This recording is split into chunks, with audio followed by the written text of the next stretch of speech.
My husband had seen my performance on the Mike Douglas show, he told me, and had written a new song for me, Golden Years. He sang it over the phone for me, just the way all those years before he'd sung me The Prettiest Star. It had a similar effect. I bought it. Even if David was never actually there with me, I thought, we'd always be together, just as in the song. I had a very great need, you see, for things to feel all right. I didn't take any action then. I remained Mrs. Bowie and stayed at my post. Things were not just fine at all, though. They were, in fact, going to hell, literally. I found that out once again via a transatlantic telephone call. This time it was David on the other end, or at least the creature David had become, a friend-abusing, sense-mangling, money-bleeding, full-fledged vampire of velocity.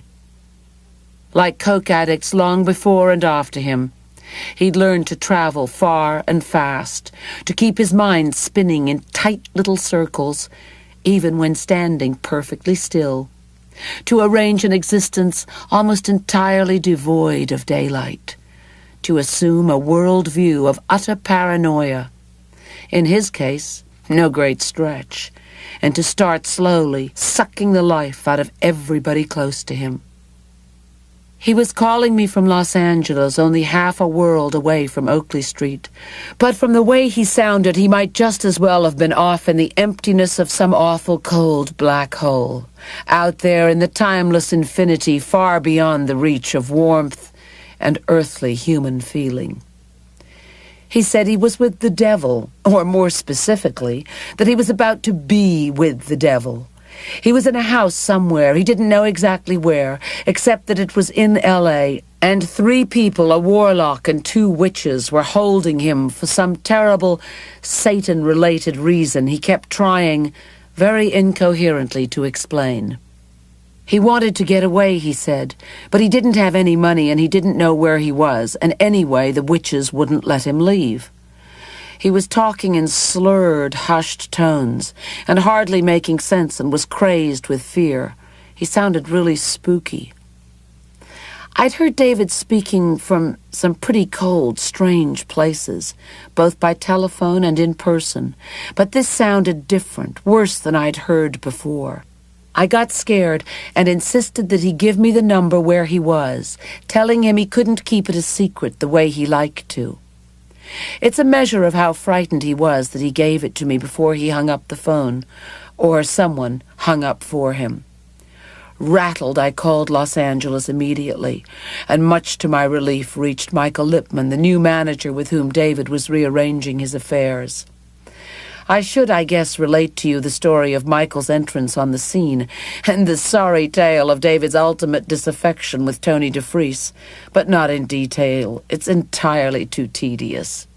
Essentially, David tired of having no access to his money, particularly since he needed such large amounts of it so frequently in cash without a paper trail.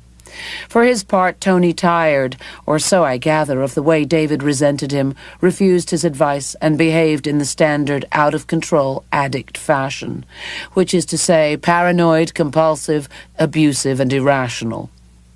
Michael Lipman saw an opportunity opening in David's career and took it.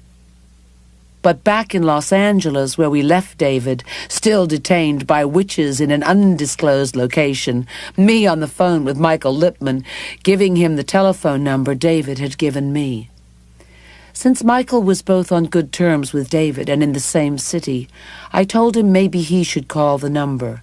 Maybe he could get a better fix on the situation than I could. He agreed, and I hung up and waited. When he called me back, he, too, was worried. He hadn't liked the way David had sounded, he said, so he told him just to walk out into the street wherever he was, find a taxi, and go straight to the Lipman's house in the Hollywood Hills. Michael could pay the taxi off, and he and his wife could help chase the witches away if they followed. David had agreed to that. Praying that David had taken Michael's advice and determined to motivate him out the door if he hadn't, I called the witch's number.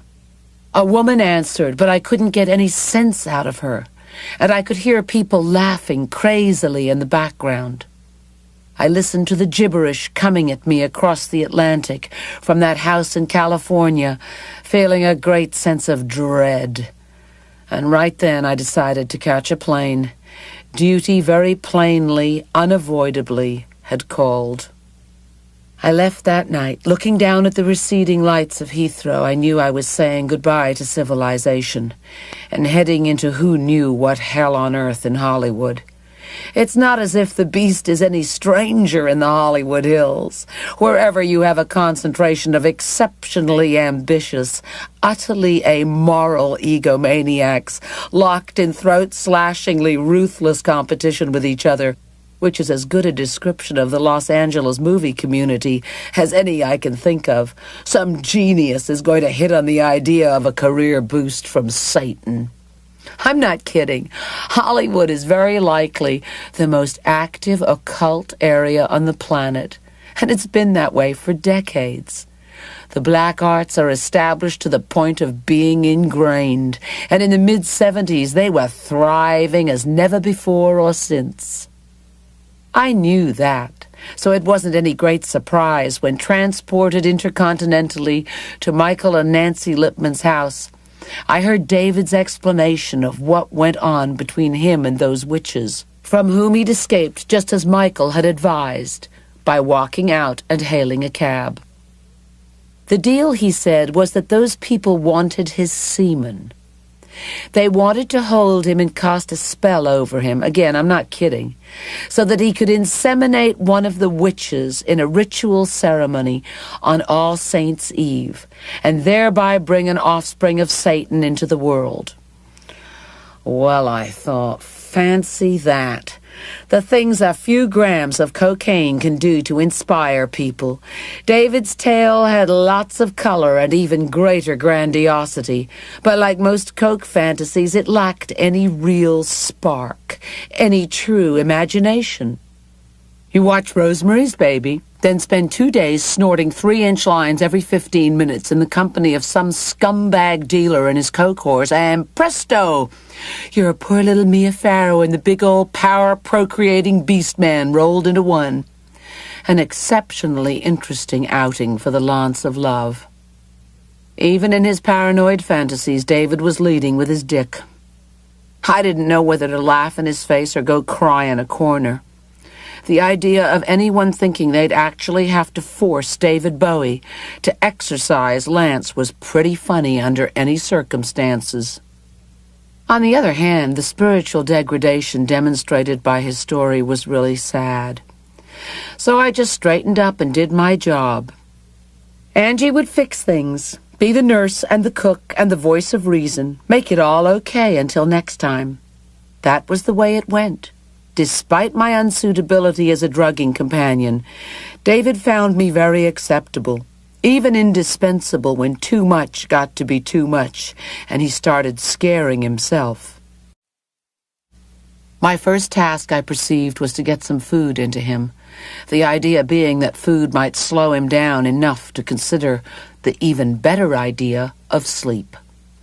I had to buy and prepare the food myself, though, since, so David explained, Michael and Nancy would try to poison him if given the chance. Having communicated that essential item, he went off to the guest room to do some more toot. I went off to the supermarket. When I came back, loaded with all his favorite delicacies, he was in a state of utter panic because I'd been gone so long. I calmed him down a little, then put a foot wrong. Babe, I think it might be a good idea if you stopped doing the cocaine for a little while. You know how it takes your appetite away and you need to eat, so you might want to let up until you've eaten. Dumb mistake. Don't tell me what to do, he yelled. Don't you tell me what to do, and he went into his room, slamming the door. Sniffing noises ensued. As the afternoon wore on, he wouldn't come out of his room. Finally, after endless soothing talk from Michael and me, he opened the door. Very soon we wished he hadn't. The problem was straight across the hallway, on the wall of a room Michael and Nancy were using as a home office. A photograph of David and me taken in Paris in happier times, with him in a white suit and me in a white dress. David took one look at the photograph and freaked right out. He stood there, death-white, rigid and shaking, pointing at the picture with a look of total horror on his face. And it got worse. The shaking intensified very quickly, and I began to lose it. It occurred to me, in a wave of sudden fear, that David was plunging into a cocaine-induced epileptic seizure, which could kill him. People die in such states, literally shaking themselves to death, snapping their heads back and forth so hard that they break their necks. It didn't get that far, though. With Michael, Nancy, and me in his face demanding to know what was going on, David was able to spit it out. In the photograph, he told us in his terror-stricken tremor, his arm encircling my waist was black. Well, so it was, or at least it was dark. And although there was no big deal to anyone else, it was a shadow, a quirk of exposure or printing. Whatever, who cared? To David, it was the kiss of death. In his scheme of things, the fact that his arm around my waist was black meant that the witches were going to kill me as a way of getting to him.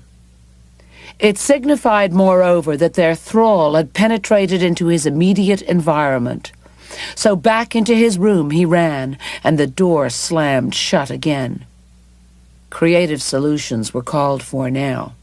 If David couldn't save himself by making a transition to my rationale, then I had to adopt his.